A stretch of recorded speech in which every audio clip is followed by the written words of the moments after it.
இந்த வீடியோ நம்ம தளபதி அண்ணா ஃபேன்ஸ்க்காக தான். நீங்க இந்த வீடியோவை ஃபுல்லா பார்க்கலன்னா கண்டிப்பா வருத்தப்படுவீங்க. நம்ம ரீசெண்டா தருமபுரி வந்திருந்தோம். இங்க அடிக்கிற வெயிலுக்கு நம்மளால ஹெல்மெட் கழட்டவே முடியல.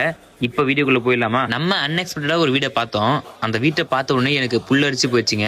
இப்படி கூட ஒரு ரசிகர் இருப்பாங்க அப்படின்னு என்னையே நினைக்க வச்சுட்டாங்க. அதாவது 2026 நம்மளால மறக்க முடியாத வருஷமா இருக்க போகுது. இப்ப புரிஞ்சிருக்கும், நம்ம அண்ணன் தளபதி வந்து பாத்தீங்கன்னா எலெக்ஷன் நிக்க போறாரு. இந்த வீட்டை பார்த்த உடனே உண்மையா நான் ஆடி போயிட்டுங்க. இந்த வீடு ஃபுல்லா விஜய் அண்ணா போட்டோ வந்து பாத்தீங்கன்னா பெயிண்ட் பண்ணி வச்சிருக்காங்க. அது மட்டும் இல்லாம இந்த வீட்டையே கட்சி ஆபீஸா மாத்தி வச்சிருக்காரு. அதாவது தமிழக வெற்றி கழகம் கட்சியோட நேம் வந்து பாத்தீங்கன்னா செதுக்கிருக்காங்க. இந்த வீட்டு மேல பறக்கிற கொடி தமிழக வெற்றி கழக கொடிங்க. 2026 உங்களுடைய ஓட்டு யாருக்குன்னு மறக்காம கமெண்ட் பண்ணிட்டுக்கோங்க. நீங்க தீவிரமான விஜய் ஃபேனா இருந்தா முடிஞ்ச வரை இந்த வீடியோ ஷேர் பண்ணிவிட்டு ஒரு லைக் போட்டு போயிருங்க. இந்த வீடியோ உங்களுக்காக.